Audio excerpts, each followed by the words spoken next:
Typically, children gain knowledge from teachers, from textbooks, from the web. At St Peter's School in Cleveland, children made contact with a former pupil who is now an astronaut on the NASA space programme to find out more about life in space and space exploration. Rather than emails and letters, they thought they'd set up a video link. So if you're ready, then we're ready. Can we start? Absolutely. Okay, I'll just pan across so you can see all their smiling faces. Okay, and then... Lovely, right. Georgia is going to ask the first question. We are very proud that you were born in Saltburn.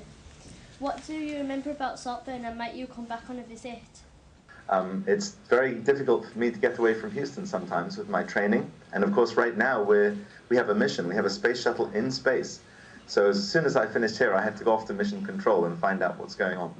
But I'd love to come back, and when I do and make it up to the north of England, I will absolutely come and visit the school.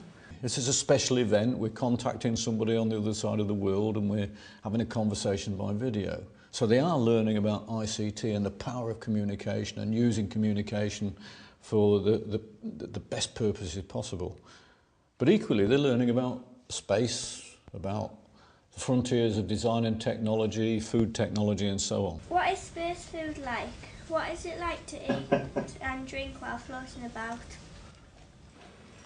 Well, Charlotte, I brought some examples of space food. I have here a packet of dried food. This one is called mashed potatoes. And let me see if you can see inside that one. It doesn't look very appetizing like that. Chris is going to help me here. Ah, here we go. Can you all see my dried food? Mashed potatoes on the left, and green beans and mushrooms on the right.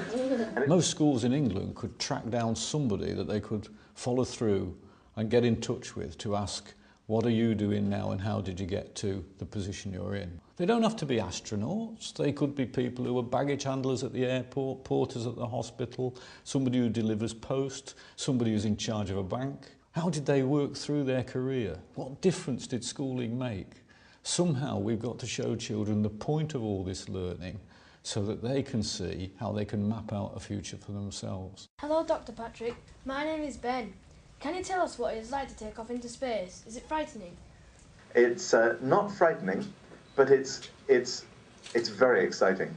You're lying on your back, and then the clock starts counting down, and when it reaches 0, the engines light, and you're pushed up into the sky, and you feel yourself get very, very heavy.